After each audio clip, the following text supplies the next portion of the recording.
in 5, 4, 3, 2. Icky Link, what? Oh! Diana, go somewhere, bro. Over here looking at me like I smacked the mess out of you, bro. I smacked the mess out of you. What's going on, everybody? You already know what it is. It's MKD, and I got another video for you guys. Now, as you can see, I'm back in front face. Look, I'm not even gonna hold you. I can't do side face no more. So I'm gonna just keep it like this, and we're gonna do it like that. So I was actually on my way back home, and I recently seen this video that caught my eye called the Problem with Christian Bale's Batman by VNfuso. Now, I'm not even gonna hold you. I've been watching VNfuso for a good minute. Shout out to him, you know. Go subscribe to him. He's like, when it comes to Batman and any other things, that's the guy. That's the guy. I gotta go to him. You know what I'm saying? But that caught my eye because I've always had a problem with Christian Bale's Batman. Now, his Bruce Wayne is spot on, top tier. But that Batman, not even gonna hold you. Barely overhyped, you know. So I just kind of wanted to just see what his point of view was and see if it kind of aligns with mine. You know what I'm saying? So without further ado, let's get into it. The original video will be in the description. Make sure you go subscribe to VNfuso. So without further ado, let's get into it. He thinks you're dangerous. What do you think? See right there. These videos are not for children. If you're a children, then piss off. Hey there, it's me, your least favorite YouTuber, VNfuso. And I've recently just spoke about the problems with Heath Ledger's Joker, and how it actually differed from the original character. Despite this, I think I made it more than clear that that was the best acted role in the entire franchise. And while I did have some critiques on how the character was written, the acting was always absolutely authentic, which can't also be said for this series' Batman. And that's why we're gathered here today to talk about the problems with Christian Bale's Batman. Now, first and foremost, before I get into my issues with the character, let me first give the actor his roses. Christian Bale is an absolutely amazing actor. He is so good at what he does that he actively elevates the quality of any and all movies he's ever been associated with. Even the not-so-good ones were made that much better by his mere presence. I mean, don't get me wrong, Terminator Salvation isn't going to win any awards, but it would be downright terrible had he not starred in it. At the very least, the guy's inclusion makes what he's in part of at least more watchable, and better off for having him been a part of it. Saying that this guy is good at what he does is a complete understatement. And quite frankly, that statement itself seems criminal in just how little justice it does when talking about this man's career. Christian Bale has the uncanny ability to sink into his roles and make the audience believe he isn't a guy playing a character, but that he is in fact that character. From the extreme measures he's taken to look the part, whatever that may entail, putting on muscle, taking it all off, getting bone thin, getting fat, this guy has done it all for his craft, and I absolutely respect him as an actor for it. And as a man, well, quite frankly, I think he's crazy. I think in order to even attempt to do the things that he succeeded in, have a screw or two loose. And trust me, I know all about that. I'm not exactly playing with the full deck either, if you know what I mean. And if I'm being honest, I do think that he really nails the role in these movies. Of course, like his Bruce half Wayne, of the time. See, that's what I'm saying. His Bruce Wayne is spot on. Playboy, all that stuff. You know what I'm saying? But it's just the Batman. I wish he just nailed the Batman right, and that way I would have actually been into the Dark Knight trilogy like everyone else is. But I just can't get into it because his Batman is like, I wish like Batman Begins, like the voice and everything. I was digging it. The costume, I was digging it. But it's just like, I don't know. They like did a lot, like did too much in the next two. You know what I'm saying? So I always had a problem with that, and that's why, you know, I don't really, you know, when it comes to talking about Batman, he was never really a topic to really talk about. You know what I'm saying? For me at least. But you know, he's still a great actor, great Bruce Wayne. But that Batman, like I said. What you need to remember is that any actor who's cast in the role of Batman is essentially playing two parts at the very least. You have the persona of Bruce Wayne and the person of Batman. And no, I didn't say that backwards. I have forever said now that Batman is the man and Bruce Wayne is the mask. And I know that there are some who dispute this, including people that I'm actually very friendly with, but I don't think that they quite understand what it is I'm saying when I'm saying that. So maybe that's a video for a different day. The point is that any actor playing Batman is not just playing Batman, but also playing Bruce Wayne. And while both parts are part of the same performance, the performances themselves are never going to be completely alike. Or at least they probably shouldn't be. But to further convolute things, this part, which is usually divided into two, is sort of divided into three in the Dark Knight films. In this trilogy, you have Batman the persona, Bruce Wayne the person, and Bruce Wayne the persona.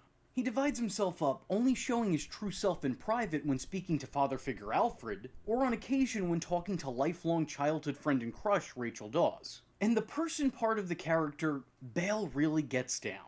He brings a very human quality to a billionaire who dresses up as a bat, which is a lot harder than it may sound. Bale's Bruce comes off as sincere in spurts, and it's almost like he's publicly trying to fight off these feelings, or at the very least attempting to mask them. But overall, he comes off as a fairly personable person, who just so happens to not like to get too close to people, mostly due to his nighttime hobbies. He has a certain likability to him that I don't think was completely present in a lot of the past performances of the character. Or at the very least, they're usually not focused on. But this movie wasn't afraid to show you Batman as a man. Hell, the entire first movie was all about this side of the character adapting, evolving, and creating the additional two sides of the character. The two personas. Unfortunately, though, after this movie, Bruce the Man became much less a focal point and kind of only appeared in passing. Ironically enough, you would only see the real Bruce Wayne inside of the Batcave. Well, whether this be because the Batman, attention was being put on for more this interesting universe, scene-stealing but then the characters, second or an two, actual intentional like, creative other decision to features. show Bruce delve deeper into the darkness, one way or another, I think it really works for the character. And it shows that he's essentially attempting to give up being the man in order to become the myth, just as Ra's al Ghul trained him to do. So whether intentional or not, this still really plays into the character, and I think has been widely understated in his overall performance and these movies' depiction of Bruce Wayne. Christian absolutely gets this down. And in terms of Bruce Wayne the persona, well, I would say that he fulfills the role even more so in that. He's just so effortlessly believable as a smug, self-centered, solely involved individual who just throws money around freely as a front. It's a good act, and honestly, if I was a Gotham City resident, he would literally be the last person I'd suspect to be Batman. Because the man doesn't seem to care about the world outside his reflection. I can't emphasize enough how perfectly he betrayed the character's falsified public image. His fiction resembles fact, and he blends in with his privileged peers without a problem. Point blank, the guy is a very, very, very believable jerk. And actually, it's this part of the character that I think he excelled in above everything else. Christian Bale basically took his role from American Psycho and dialed it back about 2 or 3 notches to create the perfect Bruce Wayne. Ironically, though, the one part of the character that I think he really failed in was arguably the most important one. As great as these Batman movies are, they didn't necessarily have the greatest Batman. First off, I already said that I felt that they divided what should have been a 2-sided performance into a 3-sided one, convoluting things just a bit more. And what I mean by this is that... And just to point out, it's not Christian Bale's fault. It's the direction that, you know, that the director wanted it to be. Like, that's what my issue is. Like, it's not Christian Bale. Christian Bale is a wonderful actor, but their direction with this Batman and how he's portrayed in this story is the problem for me. I'm just letting y'all know that. That this Batman doesn't act anything like he does when he's Bruce Wayne the person, and he also doesn't act anything like Bruce Wayne the persona. He's a completely separate third entity living amongst the two. And unfortunately, he is the least compelling of the 3. But even aside from that, I have never liked anything about his performance as Batman. Like, literally, nothing. Sorry to disappoint. I completely understand how he got the role. If that dude came into the audition looking like Bruce Wayne, speaking like Bruce Wayne, acting like Bruce Wayne, I would say give him the part too. But was he just not given, like, a Batman screen test? I mean, I know he was, because I'm playing it for you now, but how is it possible that he's this bad in this role when he's so good at the other two? For me, Batman should seem naturally intimidating. Because there's nothing scary about someone who's trying to sound scary. Case in point, Kevin Conroy's Batman changes his voice between roles. But at the end of the day, both Bruce and Batman sound almost natural in their delivery of lines. Like you can believe both sides of the character as being real people. Michael Keaton did very little to change the sound of his voice. He didn't deepen his voice, he didn't rasp up his vocal cords. The man straight up induced fear by speaking in a calm and concise manner. I'm Batman. For me, it's all about demeanor. And I'm sorry, but I think the adult criminals of Gotham City could see through this Halloween act almost immediately. Like, I know that they all acted afraid of him, but I never really bought it. It always seemed like bullshit to me. His yelly smoker's voice never once comes across as raw or real. And because of this, it just all seems less legitimate. It's a very goofy addition to movies that are decisively not goofy. The guy doesn't sound scary, it sounds like he's choking on marbles. I mean, the guy's the star of the show, but he still feels fairly out of place. Look, there's a reason the internet memed this part of the performance to hell. Yeah. We're honestly at a point in life now where whenever I think of these movies, I think of the countless parodies they inspired. Each one doing the same lazy, lame-ass impression which sounds like Batman struggling to catch his breath.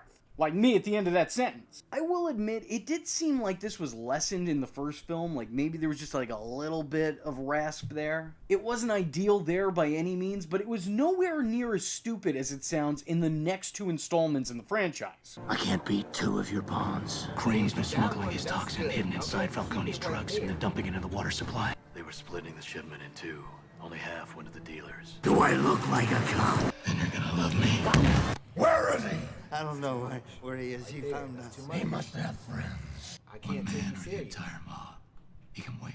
Let her go. You made a serious misthrow. It's just such a piss-poor choice from an actor who could have done better, and approved by a director who should have known better. The Dark Knight shouldn't be the low point of a movie titled The Dark Knight. Why is Batman the worst part of a Batman movie? This what? It really sucks because every other part of the character is spot on, but this stands out as being shockingly underwhelming. I used to loathe sitting through the scenes when he had his mask on. What I hate even more is that his voice came without rhyme or reason. He sounded like this in order to intimidate and interrogate the criminals that he came across. Not even gonna hold you. If you doing this little where are they? You're not. I can't take you serious. Now, Ben Affleck, on the other hand, I'm telling you everything. I'm snitching right there. No, you don't need no bucket of chicken. You don't need none of that. I'm gonna tell you that right there. Like, man, Ben Affleck was that dude, bro. I wish we had him as Batman again. That's a wasted potential, man. We needed the Batman Ben Affleck version. Like, don't get me wrong, I love Patterson, but Ben Affleck was built different. Somehow these scripts confused that, and just figured, he should always sound like that whenever he has the mask on. Even if there's no one around literally no one around to hear him.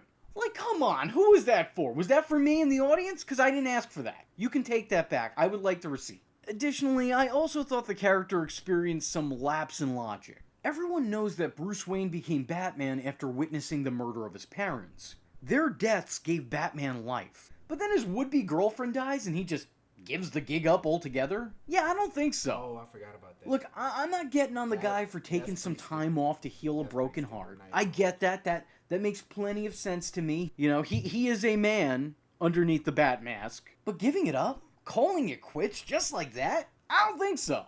Rachel died. Yeah, dude, your f***ing parents died. That's what all this is about. That's why you do this, to prevent these things. So wait, you were able to keep the world safe when you were Batman, and then you lost one person, and now you're just gonna let everybody die? To me, Batman wouldn't give up. If anything, he would add her to an unspoken, unwritten list of loved ones that Bruce is out to avenge with his justice. I personally think that the loss of his love would only propel Bruce deeper into that darkness, strengthen his bond with the mask, not deter him from it, let alone doing so knowing that he let the Joker win. The clown broke the bat in their very first outing? Excuse me? Despite ending The Dark Knight with Batman standing strong and proving the Joker wrong, he was still inevitably right. I mean, you had the guy just randomly decide to take the rap for Harvey's crimes, which, I mean, I think that in general is also a questionable decision. And I know a lot of people have attempted to explain this to me. Oh, V, you don't understand. You don't get the movie and how complex it is. It's deep. He did this to save Harvey's image and create the bad guy that the public can unite after. I get it, but I don't like it. It's still lacking. This was a dumb decision because Batman didn't need to sully his own good name. He could have very easily put these crimes on the Joker, who on some level does deserve the credit for them, as he masterminded the whole ordeal and manipulated a vulnerable and tragically scarred Harvey Dent. You get to save everybody's reputation, and the truth of the matter is, you wouldn't really be lying by doing so. You could just pull that Obi-Wan Kenobi from a certain point of view trick, and you're good. It makes sense. I mean, what is the Joker gonna say? No, I didn't do that? Who's gonna believe him after all that he's done? Like, come on now. Like, Joker could have very easily been that villain to unite society. Why did you have to take the rap? No one asked you to do that. You just you volunteered it. Why are you all stupid? You all talk so profoundly, but you're also f***ing dumb. You upset me. But then you take that sacrifice that was made at the end of that movie, and it feels so much more meaningless when you factor into the fact that Bruce just went home that night and silently retired. Why did any of this occur? Did it need to? No. I really like that The Dark Knight Rises provides a Bruce Wayne who is tortured over the loved ones he's lost. I like that. I'm in favor of that. I think there's a real compelling story to be told there. And sometimes in intervals, the movie does offer up such things. But it's never consistent, and I feel that it's misguided in how it goes about showcasing a sad Bruce. Seeing him instantly succumb to his sadness and not overcome it in a selfless effort to save lives just feels very off-brand for the character. Because for me, Batman is about triumph. Look, I'm not saying it's right or healthy, but the Bruce Wayne I know thinks of himself last and the world surrounding him first. If I was writing the story, Rachel's death would have only further isolated Bruce from existence and led to Batman becoming much more prominent. The death of Rachel shouldn't have led to the death of Batman. It should have led to the death of Bruce Wayne. That would be the story that I would try to tell. A Batman who's much more ready to make sure what happened to him would never happen to anyone else.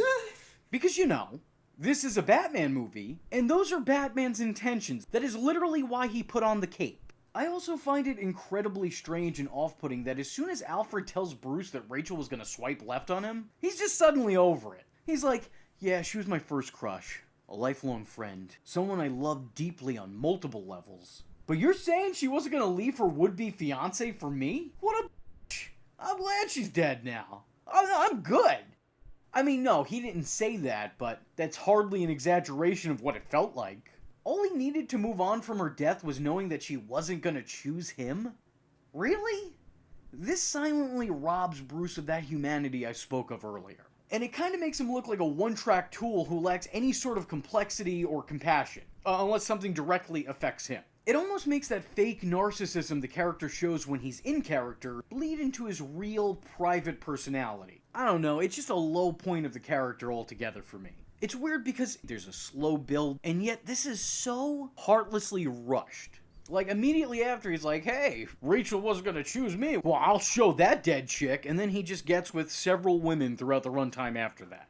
The detective work in these movies, I want to credit because they tried. They did attempt to show Batman being a detective. But his detective work leads to very little in the overall plot. And usually, it doesn't make any goddamn sense. Obtaining fingerprints from a shattered bullet in a brick?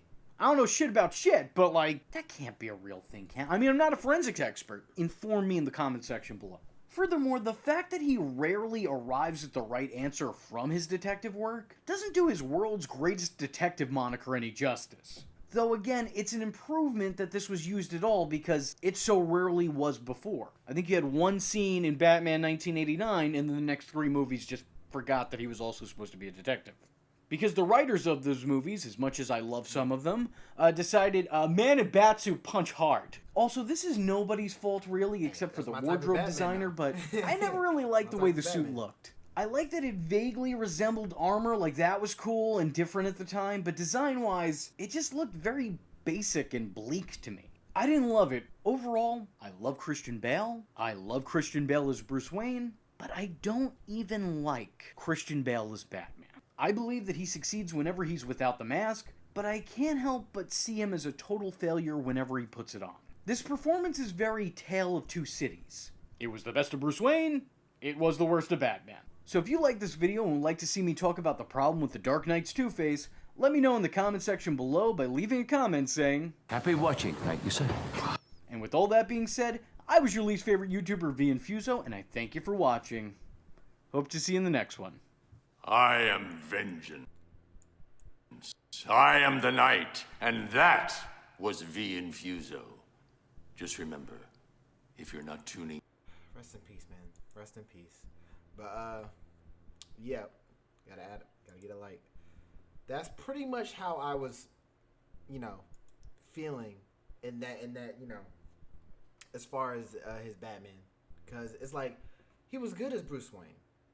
But Batman overall, you're not intimidating. Your fight scenes was kind of and all that stuff. But he got fans.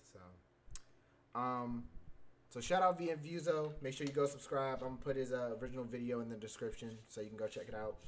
I hope you enjoyed this video. If you did, make sure you like, comment, and subscribe. Share with your friends. Also, if you want to see some videos, make sure you comment. Let me know what you guys want to see, and I will see you guys in the next video.